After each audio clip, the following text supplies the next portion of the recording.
11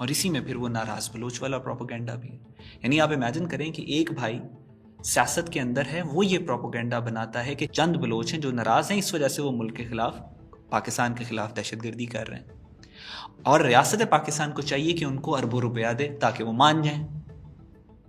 اور وہ بھائی ریاست سے پیسے, حکومت سے پیسے لیتا ہے, لیتا رہا ناراض بلوچوں کے نام پہ, اور وہ پیسے کس ناراض بلوچ کے نام کو جا رہے ہیں؟ وہی ناراض بلوچ جو کہ اس کا سگا بھائی ہے, اور پیسے گھر میں آ رہے ہیں. ایک بھائی نکلوا رہا ہے, دوسرا بھائی لے رہا ہے. یہ پاکستان کے ساتھ ان لوگوں نے مذاق کیا. یہ پیسہ پاکستان کے عوام کے ٹیکس سے نکالا گیا, اور اختر مینگل نے یہی پیسہ اپنے دہشت گرد بھائی کو دیا, اور پھر وہی پیسہ پاکستانیوں کے خلاف دہشت گردی میں استعمال. اختر مینگل صرف دہشت گردوں کا سہولت کار نہیں ہے, بلکہ یہ انتہائی متعصب اور زہریلا علیحدگی پسند لیڈر ہے. اس نے عوام کو پنجاب کے خلاف اکسایا, بلوچستان میں پنجابی کتا ہائے ہائے کے نعرے لگوائے, اور یہ آپ خود سن سکتے ہیں, یہ اپنے منہ سے کہہ رہا ہے کہ میری جہاد پنجابیوں کے خلاف ہے, کافروں کے خلاف نہیں ہے, میری جہاد پاکستان کے خلاف ہے.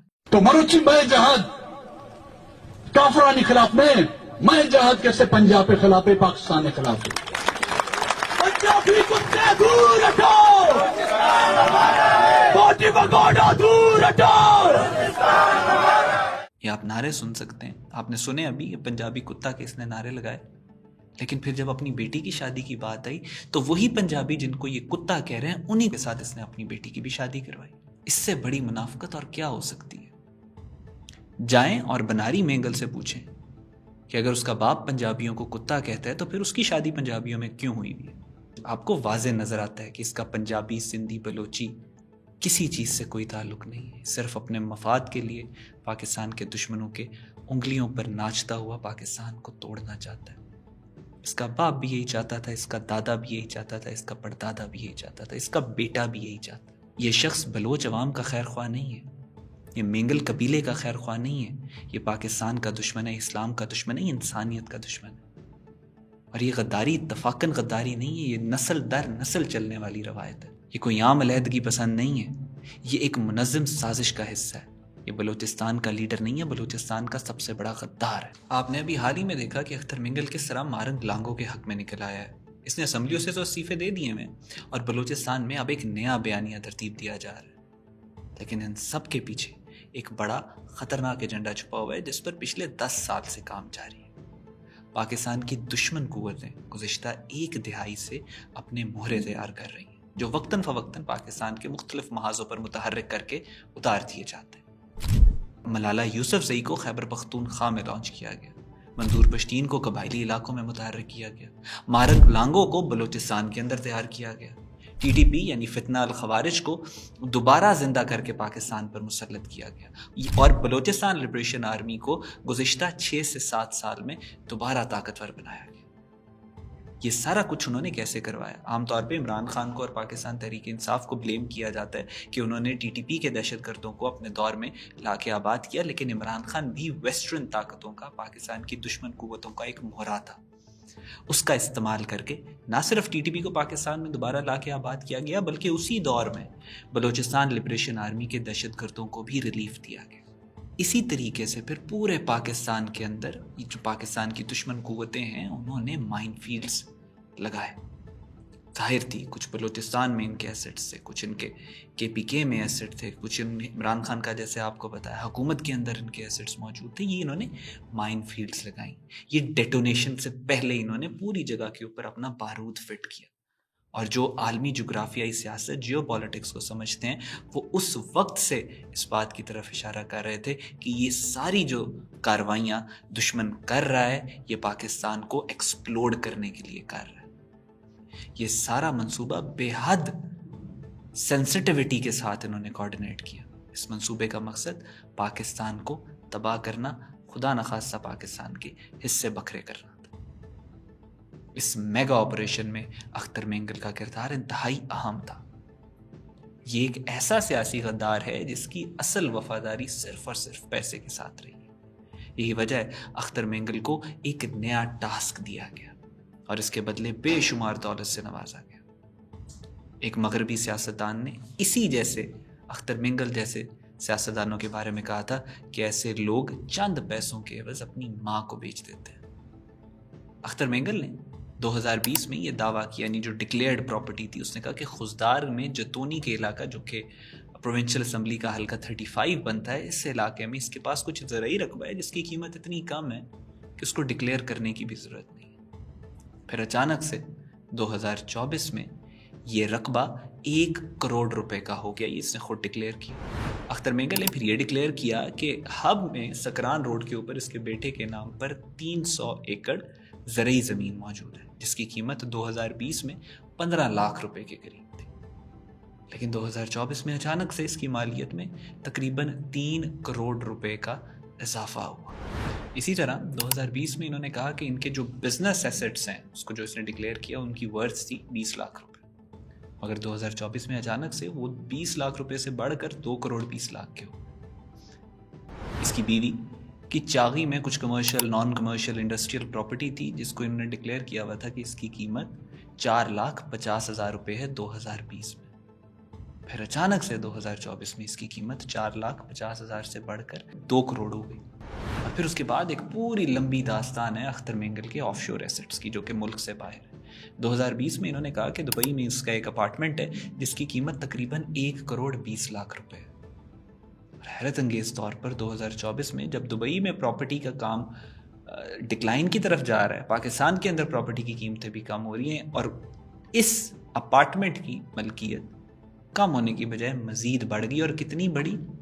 2 کروڑ سے تقریباً 30 کروڑ کے اوپر جا کے پہنچے۔ انہوں نے 2020 میں کہا کہ ہم نے دبئی میں ایک اپارٹمنٹ لیا جس کی قیمت 80 لاکھ کے قریب ہے، 2024 میں اس کی قیمت 5 کروڑ ہو چکی ہے۔ اگر آپ مجموعی طور پر جائزہ لیں تو گزشتہ 4 سالوں میں پاکستان سمیت دنیا بھر میں پراپرٹی کے کاروباروں کا بحران کا سامنا کرنا پڑا، لیکن اختر مینگل اور ان کے خاندان کے اثاثے اور پراپرٹی کی قیمتوں میں غیر معمولی طور پر اضافہ دیکھا جا سکتا ہے۔ 2020 میں ان کے ظاہر کردہ کل اثاثے تقریباً 5 کروڑ کے تھے، اگر صرف 4 سالوں میں ایسا کون سا کاروبار انہوں نے کیا ہے کہ وہ 5 کروڑ سے 40 کروڑ کے ہو گئے۔ اختر مینگل کی یہ اثاثے آپ کو پتہ ہونا چاہیے، یہ وہ ہیں جو اس نے ڈکلیئر کی ہیں، یا یہ مجبور اتنا ہوا کہ اس کو ڈکلیئر کرنے پڑے، لیکن حقیقت یہ ہے this is just tip of the iceberg. اس کے نیچے ایک وسیع و عریض جائیدادوں اور کاروباروں کا جال بچھا ہوا ہے جسے یہ بھی ظاہر نہیں کر رہا۔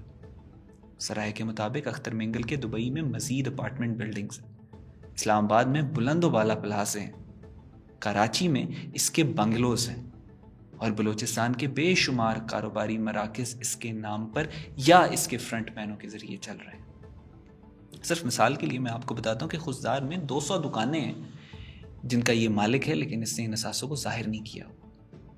اگر خضدار میں ہی اس کی یہ صورتحال ہے تو سوچیں دبئی، انگلینڈ اور دیگر ممالک میں اس کے کیا کیا اثاثے ہوں گے۔ کوئلے کی کانوں کے ٹھیکے، بیرون ملک سرمایہ کاری اور نامعلوم ذرائع سے حاصل کرنے والی دولت کا اصل حجم کوئی سوچ بھی نہیں سکتا۔ تاہم سب سے تشویشناک بات یہ ہے کہ پچھلے 4 سالوں میں اختر مینگل کے اثاثے اتنی غیر معمولی رفتار سے کیوں بڑھتے جا رہے ہیں؟ اس کے پیچھے کیا گہری اور خطرناک سازش ہے؟ یہ وہی عالمی انٹیلیجنس ایجنسیز ہیں جو پاکستان کو غیر مستحکم کرنے کے لیے برسوں سے کام کر رہی ہیں۔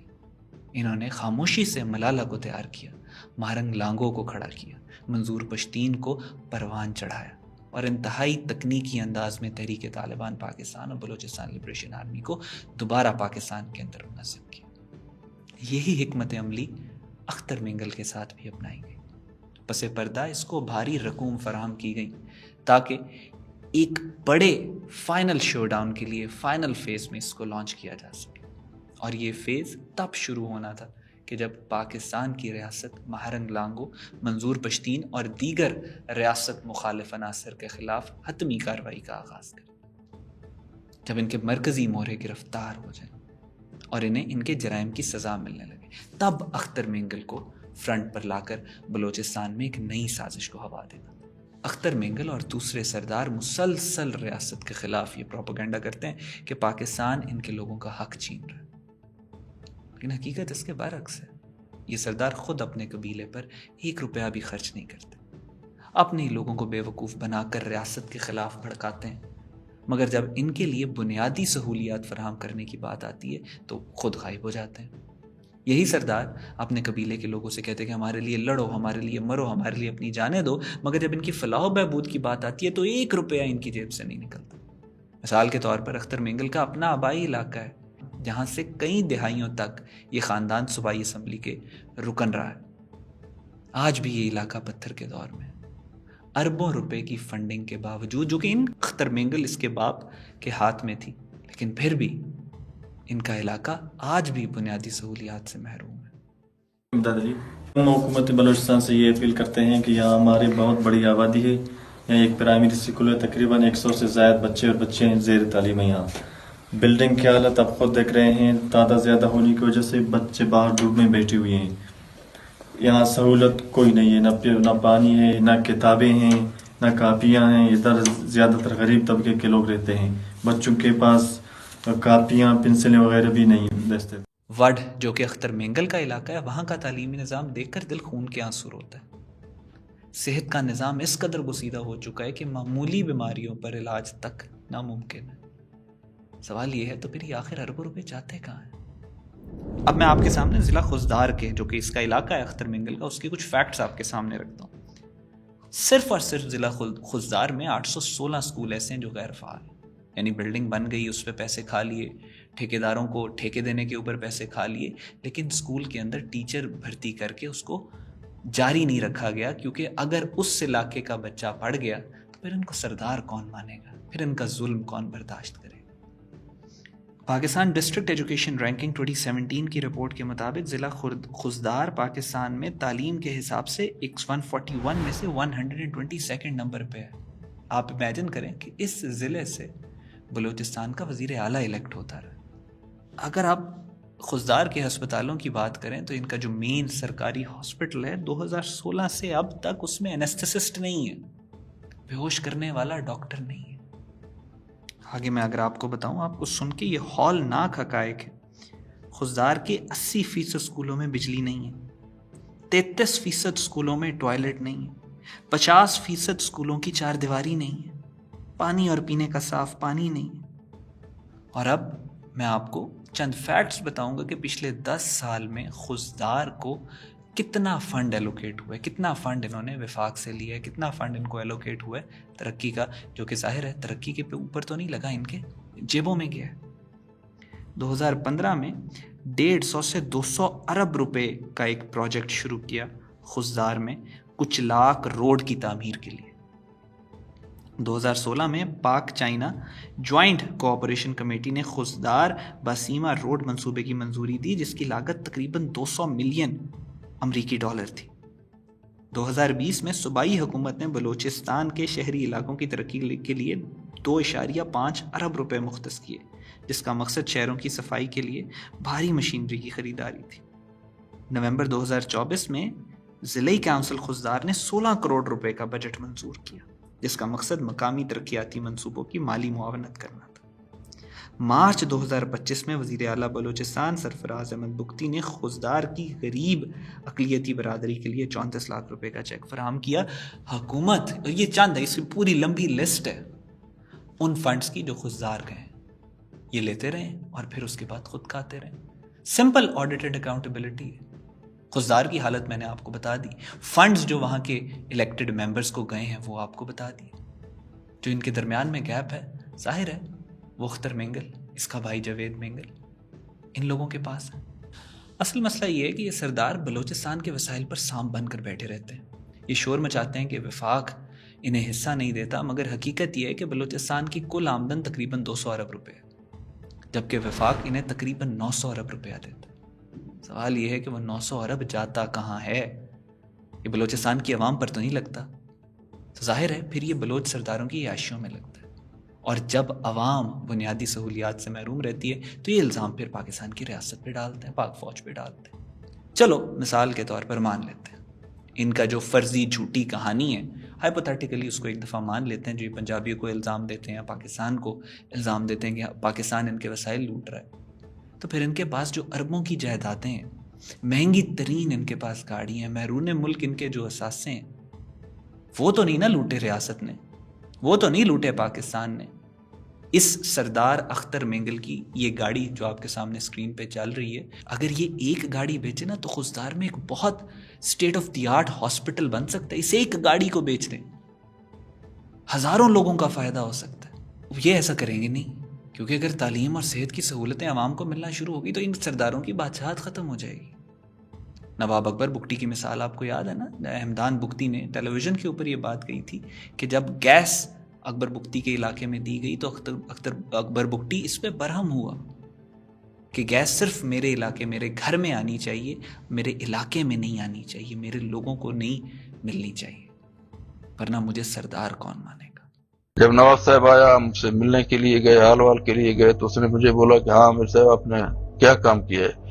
میں نے بڑے فخریہ کہا، میں نے کہا جی ہمارے پاس کوئی بجٹ بھی نہیں تھا، کچھ نہیں تھا اتنا، یہ منشا عزتی سے رب کی فضل سے سب کچھ ہوا. گیس ملا لوگوں کو، بجلی آ گیا، روڈ پکا ہو گیا. سب سے بڑی بات یہ ہمارا ضلع جدا ہو گیا، ڈسٹرکٹ ہیڈ کوارٹر بھی جہاں موجود ہے. تو نواز صاحب نے کہا کہ تم نے یہ اچھا نہیں کیا، ہماری انفرادیت کو تم نے خراب کر دیا ہے. تو میں حیران ہو گیا کہ انفرادی کہاں سے، کیونکہ میری علم بھی اتنی نہیں تھی، نالج کہ یہ کہ مطلب تشخص سے انفرادی مطلب. تو خود اس نے بات بڑھایا کہ پہلے میرے گھر میں صرف بجلی کی روشنی ہوتی تھی یا وہ گیس کی شف ہوتی تھی، لوگ اس کو عجوبہ سمجھتے تھے.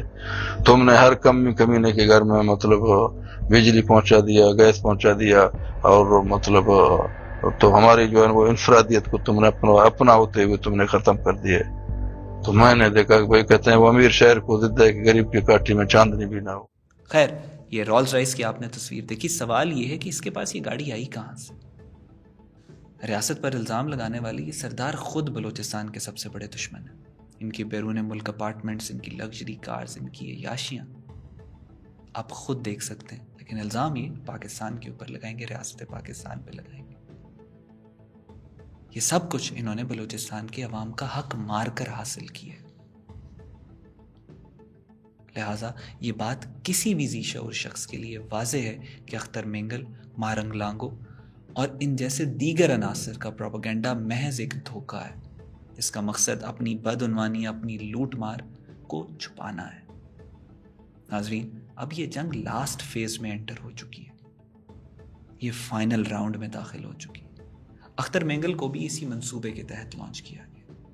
پاکستان دشمن قوتوں کو لگتا ہے کہ اس وقت عالمی طاقتیں پوری شدت سے پاکستان پر دباؤ ڈال رہی ہیں، پاکستان کو توڑنے کی کوشش کر رہی ہیں، اور اندرونی غدار بھی بہت زیادہ ہیں جو کہ دشمن کے ایجنڈا پہ کام کر رہے ہیں، چاہے وہ پاکستان تحریک انصاف میں موجود ہوں یا بلوچستان لبریشن آرمی کے دہشت گرد ہوں یا ٹی ٹی پی کے دہشت گرد ہوں.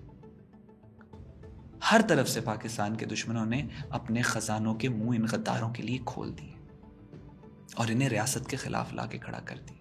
ظاہر ہے اس پہ بہت زیادہ پیسے لگے ہیں اور اب انہیں لگ رہا ہے کہ شاید اس بار وہ پاکستان کو توڑنے میں کامیاب ہو جائیں گے. اسی لیے اختر مینگل جیسے عناصر اب کھل کے ریاست کے خلاف سفارہ ہو چکے. لیکن اب ریاست نے بھی ایسا لگتا ہے کہ فیصلہ کر لیے کہ اب غداروں کو معاف نہیں کیا جائے گا.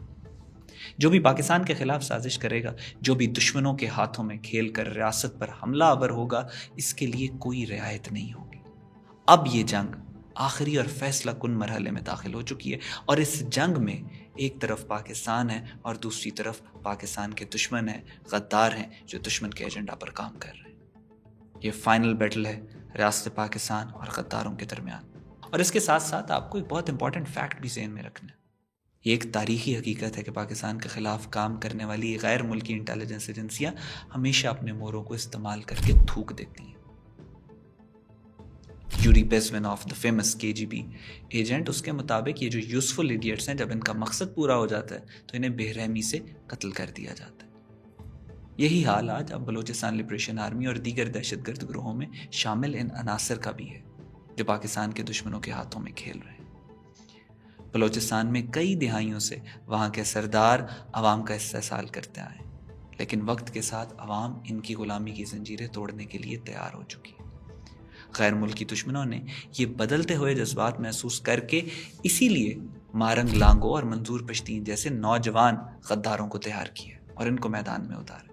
جو سردار ہیں بہرحال کچھ نہ کچھ اثر و رسوخ ان کا ابھی بھی باقی ہے، اس لیے دشمن قوتوں نے اختر مینگل کو بھی بطور ایک مہرہ استعمال کی. لیکن اختر مینگل کو منظر عام پر لانے کے عمل نے خود بلوچستان لبریشن آرمی اور دیگر دہشت گرد گروہوں کو ایک اندرونی اختلاف میں ڈال دیا۔ ان گروہوں کا کوئی نظریہ تو ہوتا نہیں ہے، اصولی موقف نہیں ہے، کوئی لارجر دین لائف آئیڈیالوجی نہیں ہے۔ یہ دولت، پیسے، اختیار کے لیے لڑ رہے ہیں، لوگوں کو قتل کر رہے ہیں، غیر انسانی حرکتیں کر رہے ہیں، کتوں کی طرح آپس میں لڑتے ہیں۔ جب اختر مینگل کو آگے لایا گیا تو ان دہشت گرد گروہوں کے درمیان شدید کشیدگی ہوئی۔ اسی وجہ سے BLA نے اختر مینگل کو تھریٹ بھی کیا، اس کو دھماکہ بھی اس کے مارچ کے اوپر کیا۔ ایک حقیقت کسی سے پوشیدہ نہیں ہے کہ بلوچستان لبریشن آرمی اور بلوچستان کے دہشت گردوں کی ایک پوری ہسٹری ہے آپس میں لڑنے کی۔ یہ دہشت گرد تنظیمیں اندرونی اختلافات کی وجہ سے آپس میں کئی بڑے لیڈروں کو بھی اپنے قتل کر چکی ہیں۔ اسلم اچھو کو افغانستان کے صوبے قندھار میں 2018 میں بلوچستان لبریشن آرمی نے قتل کیا۔ غلام محمد بلوچ جو کہ بلوچستان نیشنل موومنٹ کا صدر تھا، اس کو بھی بلوچستان کے اپنے ہی جو سیپریٹسٹ ہیں، دہشت گرد ہیں، انہوں نے قتل کیا۔ مہرنگ لانگو کا باپ عبدالغفار لانگو، اس کو بھی ماما قدیر کے مطابق BLA نے ہی قتل کیا۔ ساتھیوں نے معاف نہیں کیا۔ نواب صاحب نے مزید گفتگو جاری رکھتے ہوئے کہا کہ حمید شاہین کے ساتھ بھی یہی ہوا اور غفار لانگو کے ساتھ بھی یہی ڈرامہ کراچی میں ہوا۔ اس کے قریبی عزیز BLA میں تھا تو غفار کا حالات سن کر اس نے BLA کو خیرباد کیا اور انہوں نے کہا کہ کل کو میرے ساتھ بھی ایسا نہ ہو۔ وہ کسی اور مسلح تنظیم میں چلا گیا۔ یہ سب کچھ حربیہ کی کارستانیات تھی۔ اختر مینگل اور اس کا خاندان بلوچستان میں ہونے والی ہر بڑی تقریب کاری میں ملوث رہا۔ اس کی بلوچ سرداروں کے ساتھ بھی شدید دشمنی رہی کیونکہ یہ ہمیشہ اپنے مفاد کے لیے آگ لگاتا ہے۔ اختر مینگل کیونکہ بنیادی طور پر ایک ظالم سفاک آدمی ہے، لہٰذا اس نے اپنے خاندان کے بھی اکثر افراد پر شدید ظلم کیا اور اس کا اپنا خاندان اس سے سخت نفرت کرتا ہے۔ چند سال قبل اختر مینگل نے اپنے قریبی عزیز عمران مینگل کی کراچی میں موجود ایک پراپرٹی پر مسلح گنڈے بھیج کر قبضہ کیا۔ بطور ثبوت یہ ویڈیو آپ کی اسکرین پر چلے گی۔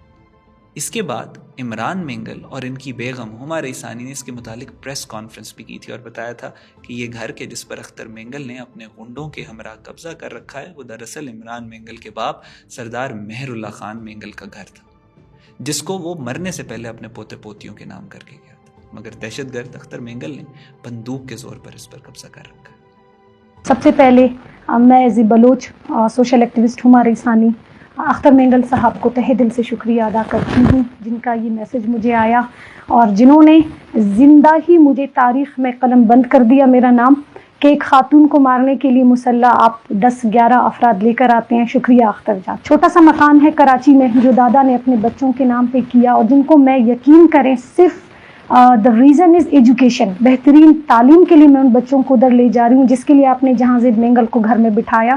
ہمارا اللہ تعالیٰ ہے، ہم ڈرنے والے نہیں ہیں۔ آپ ایسی دھمکیاں بیچ کے خدارا مجھے تکلیف ہوتی ہے کہ آپ کی عزت میں کمی نہ آئے۔ یہ ایک بہن کی آپ کے لیے دل سے التجا ہے، آپ اس لیول پر نہ آئیں۔